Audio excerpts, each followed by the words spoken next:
25 de marzo de 2006. En un hospital del corazón de Madrid, una habitación permanece envuelta en un silencio que parece imposible de romper.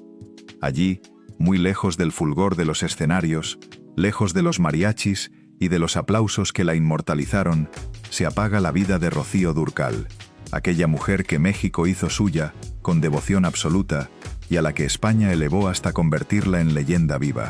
Afuera, en los pasillos y en la entrada del edificio, las cámaras montan guardia, hambrientas de una imagen, de un detalle, de una última noticia. Adentro, en cambio, su familia se despide en la intimidad más profunda, sin testigos, sin objetivos que registren el dolor. El mundo entero llora a esa voz irrepetible que supo cantarle al amor, al desamparo, al abandono y a la dignidad de las mujeres como ninguna otra fue capaz de hacerlo. Pero esa misma mañana, en algún otro rincón de la ciudad, comienza a gestarse algo que casi nadie se atrevió a observar de frente, algo que se mantuvo escondido durante demasiado tiempo. No fue una fortuna descomunal lo que quedó al descubierto. No salieron a la luz cuentas clandestinas, ni contratos capaces de hacer estallar un escándalo. Lo que empezó a resquebrajarse era algo mucho más delicado, y al mismo tiempo, mucho más peligroso. La historia verdadera de un matrimonio que durante décadas fue exhibido ante el público como el modelo de la perfección. Rocío Dúrcal y Junior. La pareja ejemplar. El amor inquebrantable. La familia que nadie podía tocar. Esa fue la narrativa oficial, la que se repitió hasta el cansancio en portadas de revistas, en entrevistas televisivas y en homenajes solemnes. La versión que todos aceptaron sin molestarse en formular demasiadas preguntas incómodas. Sin embargo, detrás de ese relato cuidadosamente construido habitaban los silencios. Años completos de silencios. Decisiones que jamás recibieron explicación alguna, rupturas que nadie alcanzó a comprender del todo. Una amistad de proporciones legendarias que fue cortada de tajo en 1997, sin que mediara una sola palabra pública que la justificara. Un viaje a Manila durante los años 80 que dejó heridas que no se ven a simple vista.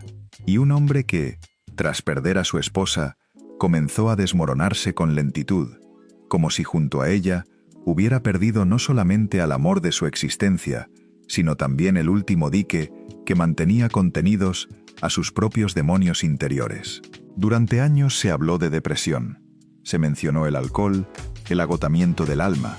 Se habló de hijos que terminaron enfrentados entre sí, de demandas judiciales, de reproches amargos.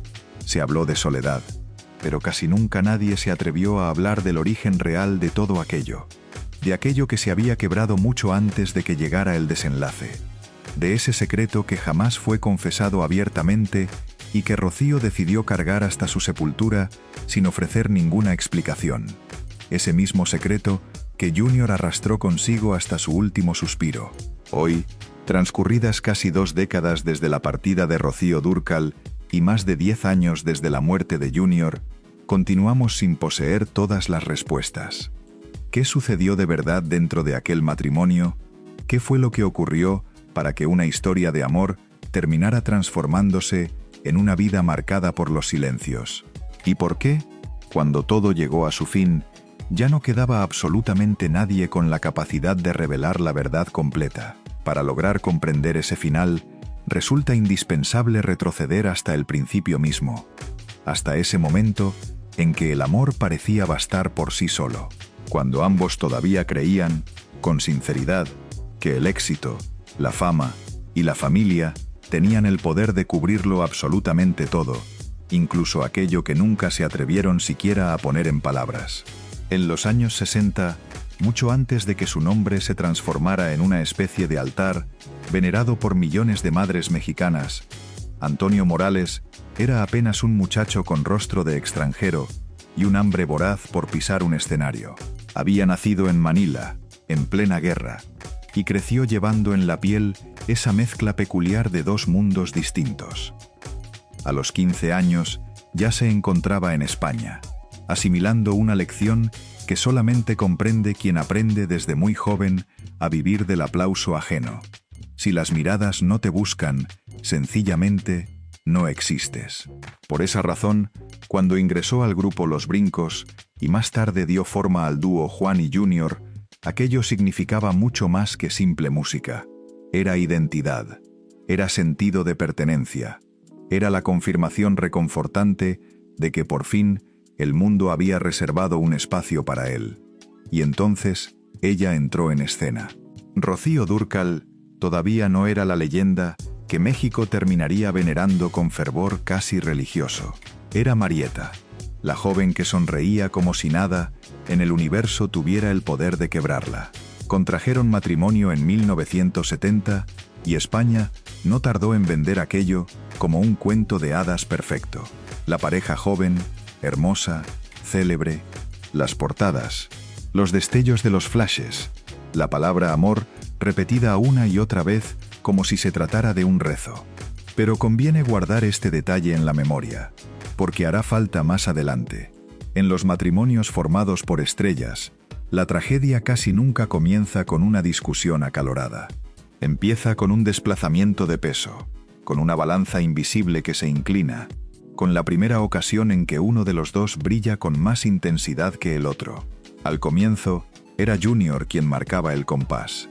Él contaba con la experiencia acumulada, con los contactos influyentes, con ese instinto natural para el espectáculo. Ella, por su parte, poseía el encanto, esa magia difícil de definir. Pero la vida no permanece inmóvil, y la carrera de Rocío no se limitó a crecer. Literalmente, estalló. En México halló un segundo hogar, y junto con él, un destino que parecía haber sido escrito con letras de fuego. Cuando se convirtió en la gran voz de la ranchera, cuando comenzó a llenar auditorios hasta el último asiento y a vender decenas de millones de discos, el centro de gravedad de aquel matrimonio se desplazó por completo. La cifra oficial se repite por todas partes, retumbando como un trueno. Entre 40 y 65 millones de discos vendidos. No se trata de un simple número. Es una sombra que lo cubre todo. Porque cada millón que Rocío sumaba a su carrera representaba un peldaño más en su ascenso imparable y simultáneamente un muro cada vez más frío y más alto para él. Junior, el ídolo del pop, fue quedándose rezagado, no de manera abrupta, no en medio de un escándalo estruendoso. Se fue apagando del mismo modo en que se apagan las luces cuando concluye un espectáculo. Aceptó convertirse en el hombre que permanece detrás del telón, manager, protector, administrador del orden doméstico, el que organiza, el que vela por todo, el que sostiene la estructura. El inconveniente es que sostener a una leyenda tiene un costo elevado, y ese costo casi siempre termina pagándose en la más absoluta discreción. De cara al público, eran intocables. La familia perfecta, 3 hijos, un hogar sólido, sonrisas dignas de revista. En la intimidad, sin embargo, la estructura empezaba a crujir por un motivo que nadie deseaba pronunciar en voz alta. Junior ya no era Junior. Se había transformado en el esposo de Rocío. Y para un hombre que en su juventud había sido deseado por miles de personas, semejante reducción de su identidad equivalía a un veneno administrado en dosis lentas. Porque el machismo no siempre se manifiesta a gritos. En ocasiones, simplemente se sienta a la mesa y te observa fijamente hasta que terminas dudando de tu propio valor. Rocío tampoco gozaba de verdadera libertad. No era únicamente la estrella deslumbrante.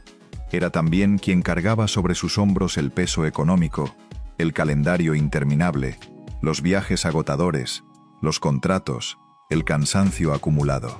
Una mujer formada en otra generación, educada desde la cuna para soportar y resistir. Una sufridora elegante, cuando algo le dolía, lo escondía. Cuando algo se rompía dentro de ella, lo maquillaba para que no se notara.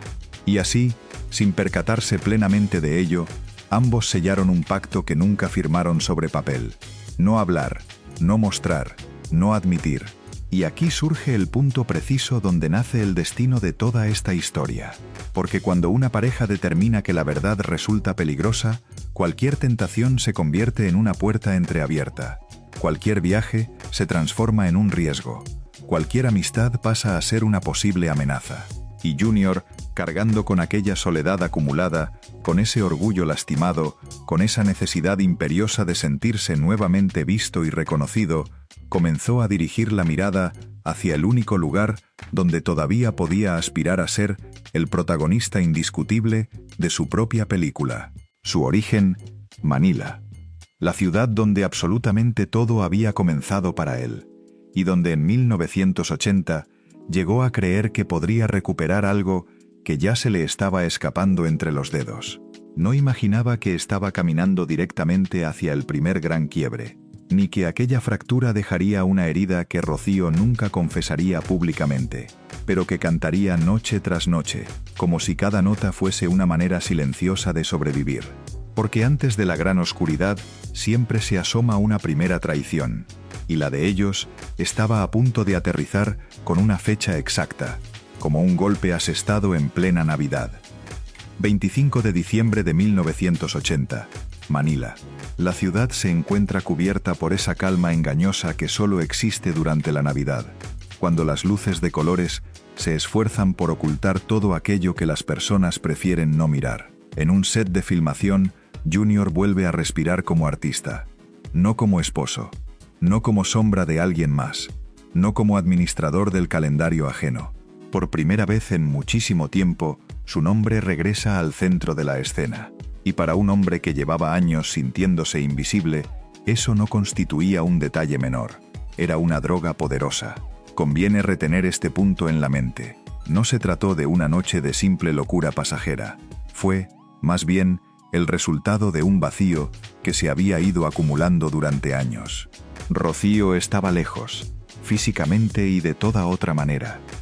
El mundo de ella giraba en una órbita completamente distinta, y él se hallaba en un país que le recordaba constantemente quién había sido antes de convertirse en el marido de la gran estrella. En ese retorno a sus raíces, la historia cambió bruscamente de dirección, porque cuando el ego herido encuentra atención, lo que en apariencia parece compañía se transforma rápidamente en tentación.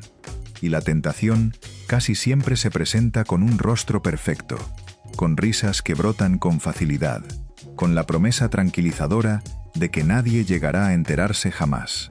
En aquel rodaje, Junior se acercó a una estrella del cine local, Vilma Santos, y la versión que él mismo relataría tiempo después no se disfrazó de accidente ni de malentendido.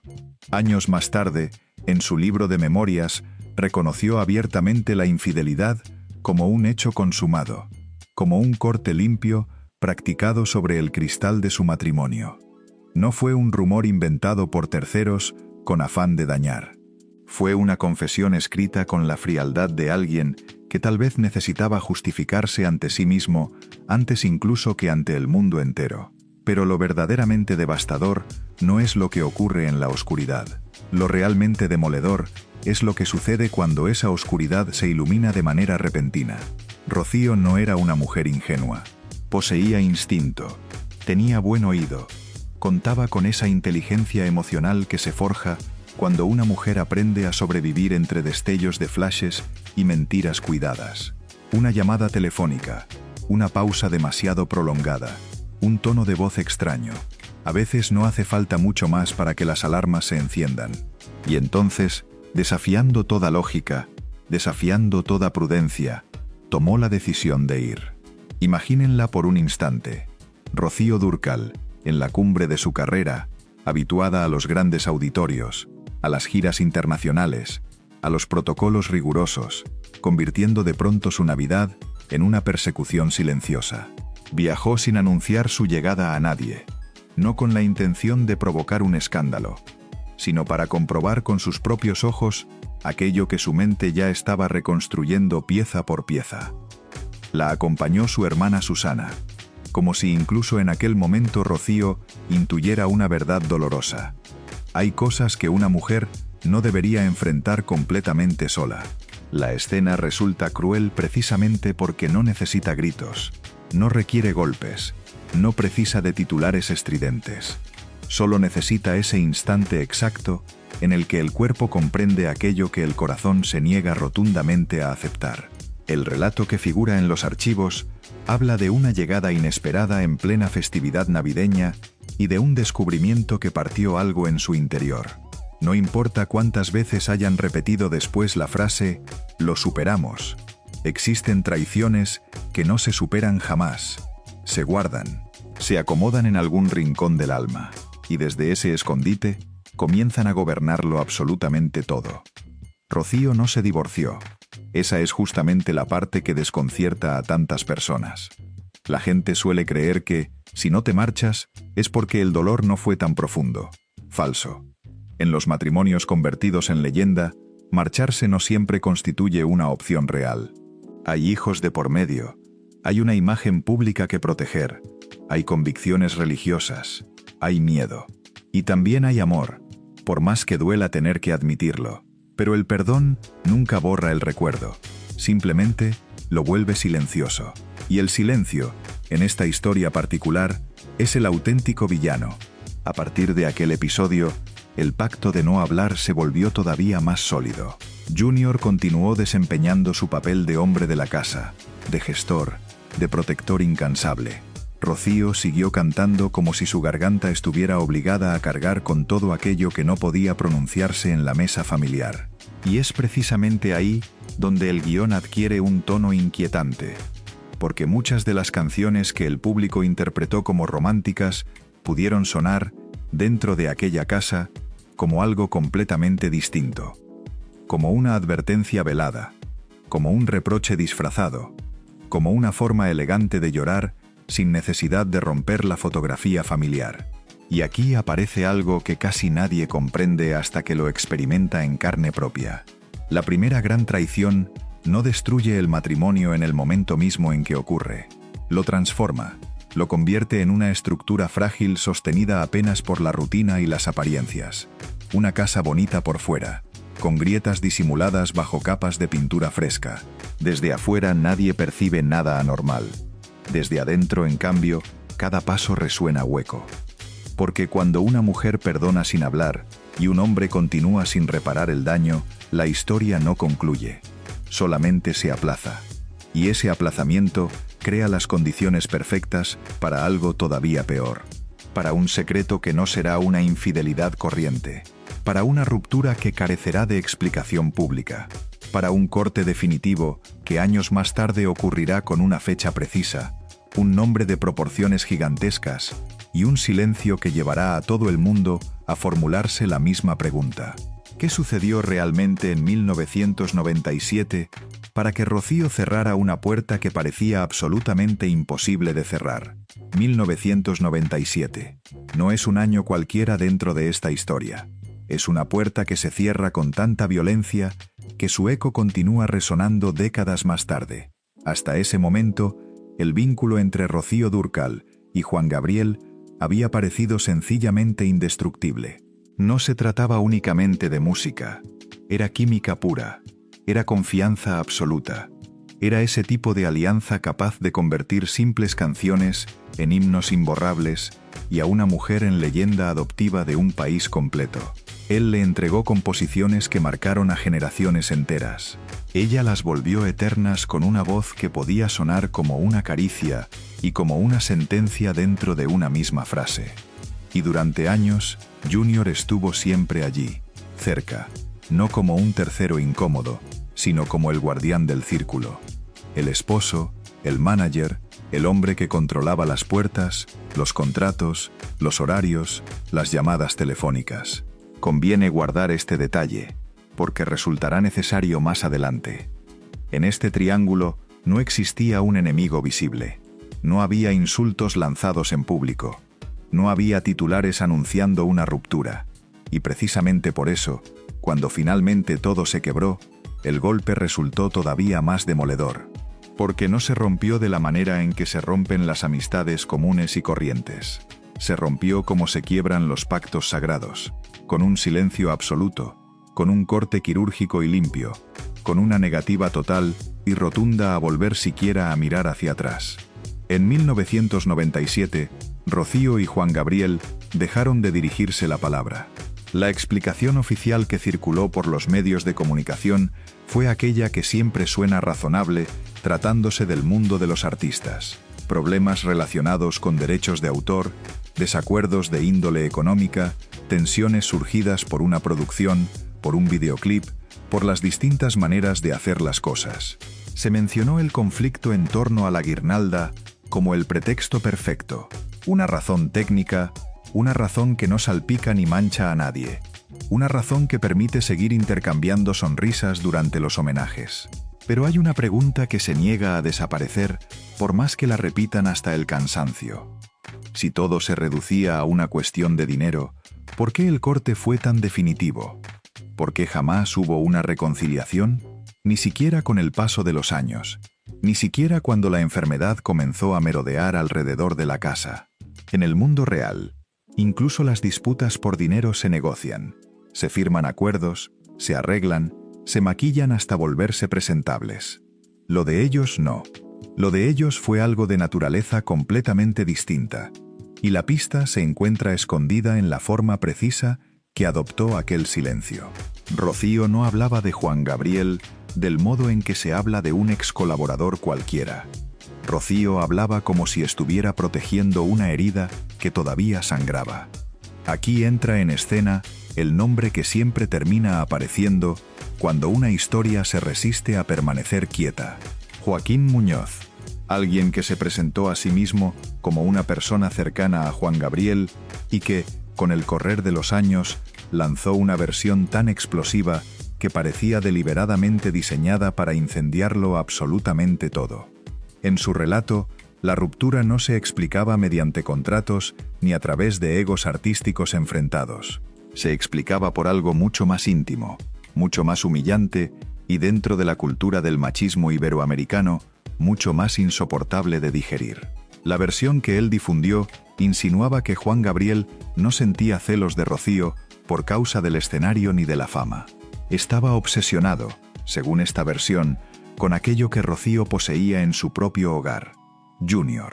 Y es justo aquí donde esta historia se adentra en un terreno verdaderamente peligroso, porque lo que viene a continuación no constituye un hecho confirmado mediante documentos oficiales. Se trata de una acusación que se repitió durante años, negada categóricamente por la familia y sin embargo persistente, como esos rumores que sobreviven no por ser ciertos, sino porque explican demasiado bien aquello que nadie logra explicar de ninguna otra manera. De acuerdo con esa versión, Rocío habría descubierto una traición doble. No una traición cualquiera, no una mujer en un hotel como había sucedido en Manila. Una traición que involucraba a la persona que ella consideraba su aliado, su amigo, su cómplice en la creación. La imagen que se repite entre murmullos resulta brutal. Una escena privada, un límite cruzado, una puerta que se abre y modifica para siempre la manera de percibir un hogar. Ahora deténgase un momento a reflexionar. Incluso si esa escena nunca ocurrió exactamente de aquella forma, hay algo que sí sucedió de manera indiscutible. Rocío apartó a Juan Gabriel de su vida en 1997 y nunca jamás regresó. Y a partir de ese instante, la casa Morales Dúrcal comenzó a llenarse de un tipo particular de tensión que no puede cantarse sobre un escenario sin que se note, porque existen secretos que no se discuten, pero que se sienten, se perciben en los pasillos, en la manera de mirarse, en la distancia que separa una mano de otra, en el silencio que sigue a una cena. Junior, que ya venía arrastrando un peso de culpa desde los tiempos de Manila, quedó atrapado en una posición imposible. Si era inocente, vivió marcado por una sospecha que no supo cómo destruir. Si era culpable, vivió cargando con una culpa que no podía confesar sin hacer estallar a la familia entera por los aires. Y Rocío, la mujer que ante el público representaba la fortaleza personificada, en privado continuó haciendo lo que mejor había sabido hacer desde sus tiempos de Marieta: aguantar, callar, sostener la imagen intacta, proteger a los hijos y seguir cantando como si cada canción constituyera una forma elegante de evitar el grito. Existe un detalle más, pequeño pero profundamente revelador. Años después, su hija Shaila Dúrcal Dejó escapar una frase en algunas entrevistas que numerosas personas interpretaron como una pista de carácter emocional. Habló de celos, de una presencia que pretendía ocupar un lugar que no le correspondía, como si alguien hubiera querido ser su madre. No constituye una confesión, no representa una prueba. Pero en historias como esta, las familias rara vez expresan de manera directa aquello que realmente piensan. Lo dejan caer como migajas dispersas, confiando en que el público no logrará reunirlas para formar la imagen completa. Y así, en 1997, se instaló el secreto con mayúsculas. Ese que no se menciona. Ese que altera el aire mismo que se respira dentro de una casa. Ese que transforma una alianza artística luminosa en un recuerdo prohibido. Ese que dejó a Rocío conviviendo con un silencio que no era paz, sino pura disciplina. Y que dejó a Junior cargando con una pregunta que nunca pudo responder frente a los ojos de la mujer que más lo amó y que más lo sufrió. Porque después de 1997, ya no se trataba de fama, ya no se trataba de dinero, se trataba de confianza. Y cuando la confianza muere, lo que permanece no es un divorcio. Lo que queda es una convivencia compartida con fantasmas. Y esos fantasmas, aunque nadie pronuncie sus nombres, siempre terminan cobrando su precio. 1997 no fue únicamente el año del silencio artístico. Fue también el año en que la Casa Morales Dúrcal dejó de ser un refugio para convertirse en un campo minado emocional.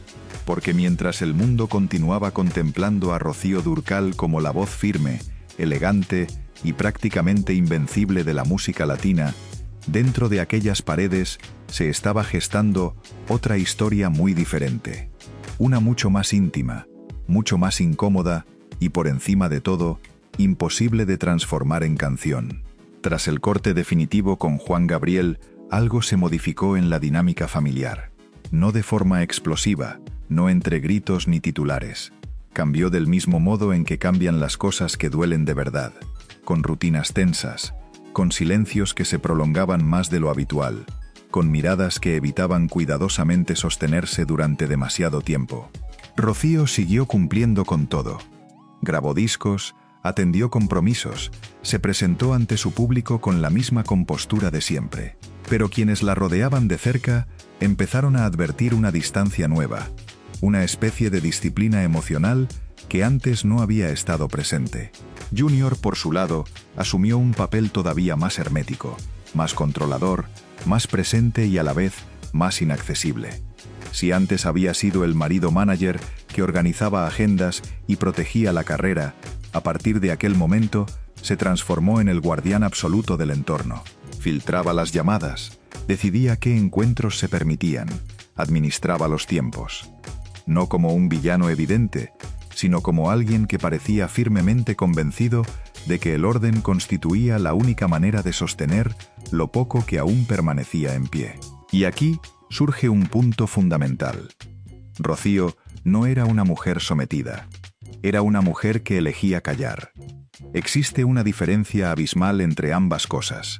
Ella sabía perfectamente que cualquier ruptura pública no solo arrastraría consigo su matrimonio, sino también a sus hijos. Shaila Dúrcal y sus hermanos crecieron en una casa donde el apellido representaba una responsabilidad y no únicamente un privilegio. Y Rocío, hija de una educación rígida, católica, profundamente estructurada, entendía el escándalo como una forma de violencia innecesaria. Por eso no hubo divorcio. Por eso no hubo entrevistas incendiarias. Por eso no existió ninguna "mi verdad" contada en exclusiva. Lo que hubo, en cambio, fue una reorganización silenciosa de los afectos. Una distancia emocional que terminó convirtiéndose en rutina. Un matrimonio que continuó existiendo en lo formal, pero que comenzó a vivir en compartimentos separados. Y esa convivencia con lo no dicho tiene un precio altísimo, porque el cuerpo, tarde o temprano, empieza a expresar aquello que la boca se niega a pronunciar.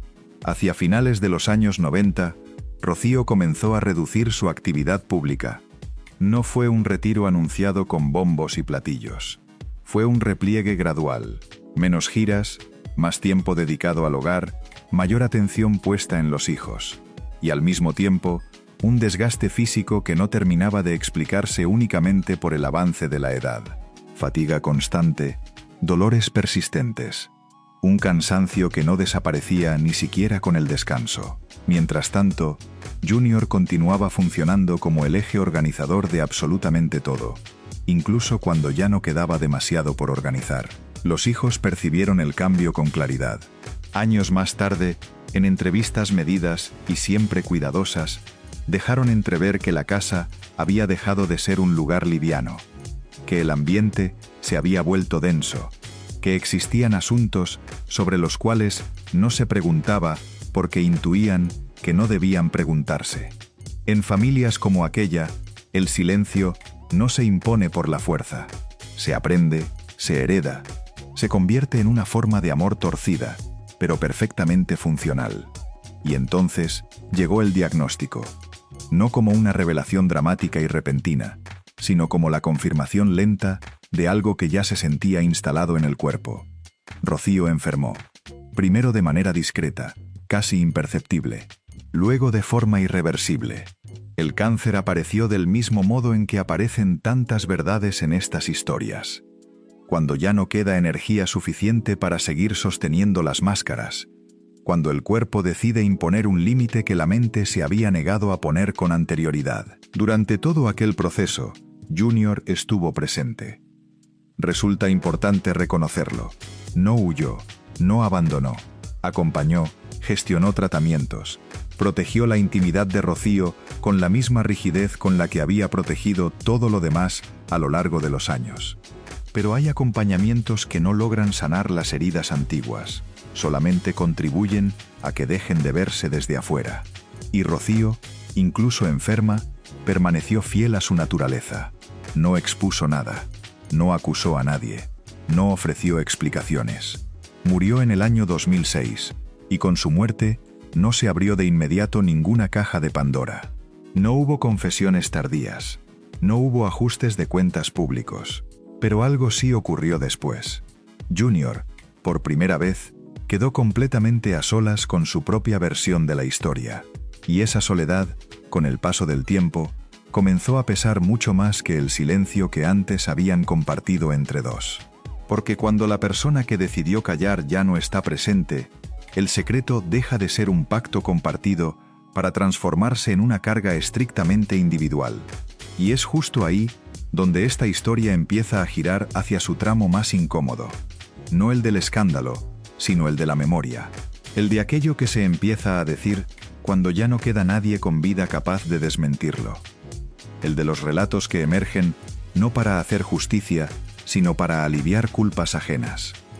Pero antes de llegar a ese punto, resulta necesario observar lo que sucedió justo después de la muerte de Rocío. Las decisiones que se tomaron, las palabras que no se pronunciaron en público y, sobre todo, el cambio de discurso de un hombre que durante décadas había defendido el silencio como una forma genuina de lealtad. Porque hay secretos que solamente se revelan cuando ya no queda nadie a quien proteger. Y el de Junior estaba a punto de empezar a contarse. El año 2006 no puso punto final a la historia. Únicamente modificó el lugar desde el cual se contaba. Porque cuando Rocío Dúrcal falleció, lo que permaneció en pie no fue solamente una discografía monumental ni una imagen pública intacta. Lo que quedó fue un silencio nuevo, distinto de aquel que había dominado su matrimonio durante tantos años. Este ya no era un silencio compartido entre dos, era un silencio heredado por uno solo. Para Junior, la muerte de Rocío representó mucho más que la pérdida de una esposa. Fue el derrumbe definitivo de la única persona que todavía mantenía vigente el pacto de no hablar. Durante décadas, ella había sido el muro, el filtro, la figura que con su sola existencia mantenía a raya versiones, rumores y preguntas incómodas. Cuando ese muro se desvaneció, Junior quedó al descubierto. Y no precisamente ante el público, sino ante sí mismo. Los primeros años posteriores a 2006 transcurrieron dentro de una aparente normalidad. Entrevistas medidas, recuerdos respetuosos, frases escogidas con cuidado quirúrgico. Junior hablaba de Rocío como se habla de una santa doméstica. Amor, admiración, agradecimiento profundo. Nada que pudiera ensuciar la imagen. Nada que rompiera el relato oficial cuidadosamente preservado. Pero quienes lo conocían de cerca empezaron a notar algo diferente. Un desgaste acelerado. Un hombre que envejecía de golpe, no en lo físico, sino por dentro. Porque cargar un secreto de a dos resulta pesado, pero soportable. Cargarlo en completa soledad es una cosa muy distinta.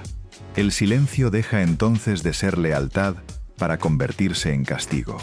Junior empezó a hablar más, no en ruedas de prensa multitudinarias, sino en círculos cerrados, en conversaciones largas, en confesiones que no siempre resultaban coherentes, pero que sí eran insistentes. Y allí apareció una palabra que antes nunca pronunciaba: culpa. No la culpa por haber fallado como marido en términos abstractos. Culpa por no haber sabido proteger lo único que Rocío había pedido sin decirlo jamás en voz alta: discreción. Ella no deseaba explicaciones públicas, no quería versiones encontradas, no quería que su vida íntima se transformara en espectáculo. Y Junior, durante años, había cumplido fielmente con ese deseo, hasta que sencillamente ya no pudo soportarlo más. En 2013, cuando Junior murió, el círculo se cerró de la manera más cruel imaginable. No dejó tras de sí un testamento explosivo, no dejó cartas reveladoras, no dejó entrevistas finales aclarando nada, dejó algo aún peor: versiones incompletas, frases sueltas, recuerdos fragmentados narrados por terceros, personas que aseguraban haber escuchado la verdad, pero nunca la misma verdad. Y allí dio comienzo la verdadera disputa, porque una vez muertos los protagonistas, los silencios se convierten en terreno fértil para la especulación. Y en el caso de Rocío, esa especulación siempre giró alrededor del mismo punto: su matrimonio. No su carrera, no su éxito, no su voz, su vida privada. La pregunta que nadie se atrevió a formular mientras ella permaneció con vida: ¿qué estaba sosteniendo realmente con tanto empeño? Sus hijos, fieles a la educación emocional que habían recibido, nunca rompieron el pacto. Hablaron de amor, de familia, de respeto. Jamás entraron en detalles comprometedores. Nunca confirmaron ni desmintieron los rumores más oscuros. Y esa elección, lejos de apagar el fuego, lo mantuvo encendido, porque el silencio, cuando se hereda, se transforma en sospecha. Los años fueron pasando. Las biografías se multiplicaron. Los documentales intentaron explicar lo inexplicable, siempre con extremo cuidado, siempre bordeando el límite sin cruzarlo. Nadie quiso acusar de manera directa, nadie quiso afirmar nada de forma definitiva, pero todos terminaron señalando lo mismo: que a partir de finales de los años 90, Rocío ya no era la misma mujer de antes, que algo se había quebrado de manera irreversible, que incluso su forma de cantar había cambiado, volviéndose más contenida, más grave, como si cada nota cargara sobre sí un peso adicional. Y aquí hay algo que duele admitir. Existen historias que nunca se cierran del todo, precisamente porque fueron edificadas sobre la renuncia. Rocío renunció a explicarse. Junior renunció a defenderse. Sus hijos renunciaron a aclarar. Y el público renunció a aceptar que no todo ídolo debe ser comprendido hasta el último de sus detalles. Quizá ese fue el verdadero sacrificio de Rocío Dúrcal. No solamente cantar hasta el último aliento, no solamente sostener una imagen perfecta mientras el cuerpo y el alma se desgastaban en silencio, sino aceptar que su verdad más íntima no le pertenecía únicamente a ella, que cualquier palabra pronunciada habría acarreado consecuencias para personas a las que amaba. Y eligió pagar el precio más alto de todos: callar. Hoy, cuando se habla del secreto oscuro de su marido, en realidad se está hablando de algo mucho más amplio, de una estructura familiar sostenida sobre la base de la negación, de un amor que sobrevivió no porque fuera saludable, sino porque fue disciplinado, de una mujer que comprendió que, en ocasiones, proteger significa hacer desaparecer partes de una misma. Y eso explica por qué, incluso después de su muerte, Rocío continúa siendo una figura intocable, no porque carezca de grietas, sino porque esas grietas nunca fueron exhibidas. Se vivieron en privado, se soportaron en soledad, se cantaron sin nombre propio. Pero la historia todavía no termina aquí, porque cuando una verdad se reprime durante tanto tiempo, no desaparece, cambia de forma, y aquello que en vida fue silencio, después se transforma en legado. Un legado repleto de preguntas sin respuesta, de gestos que ahora se reinterpretan a la luz de lo sabido, de canciones que suenan completamente distintas cuando se escuchan con otros oídos.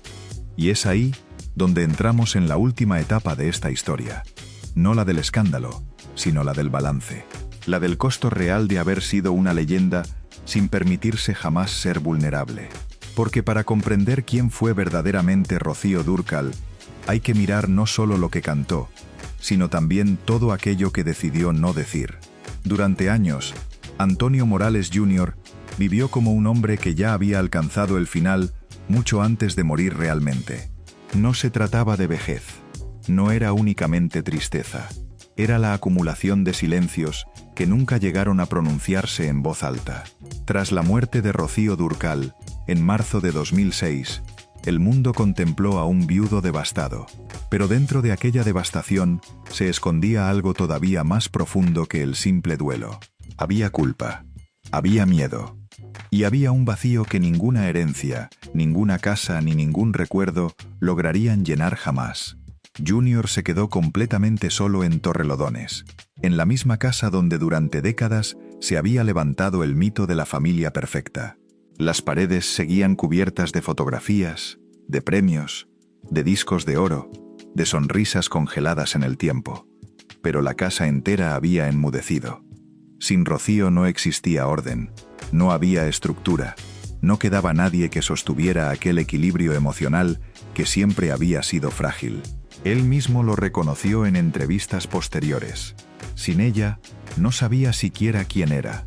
El alcohol, que ya había sido una presencia constante durante los años finales de la enfermedad de Rocío, se transformó en pura rutina, no como celebración, no como exceso escandaloso, sino como anestesia cotidiana.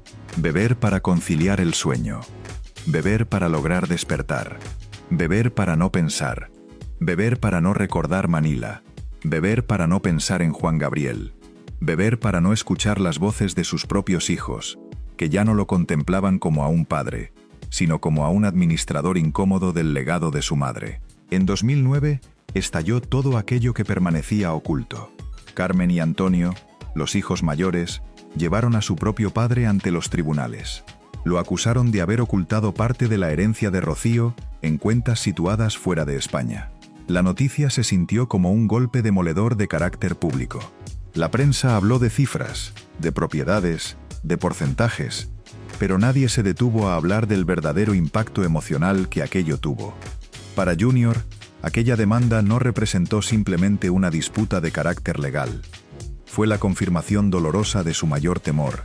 Había perdido a su esposa, y ahora también estaba perdiendo a sus hijos. «Me quieren echar de mi propia casa», declaró en una entrevista con la voz quebrada. No era una frase de naturaleza jurídica.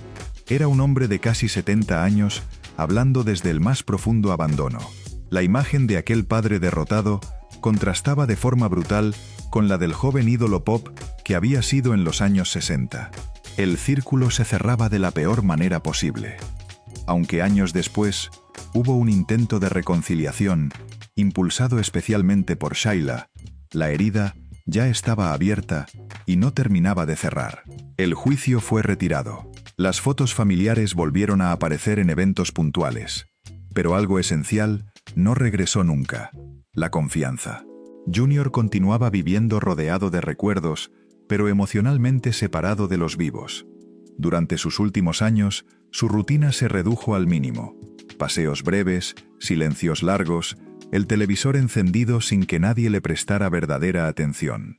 Miraba entrevistas antiguas de Rocío, conciertos grabados, fragmentos de una vida que ya no existía en ninguna parte. Algunos amigos cercanos contaron después que hablaba con las fotografías, que les pedía perdón en voz baja, que repetía una y otra vez la misma frase: si pudiera volver atrás. El 15 de abril de 2014, el jardinero encontró el cuerpo. Junior llevaba ya varias horas sin vida. No hubo escándalo. No hubo despedida pública. No hubo multitudes congregadas.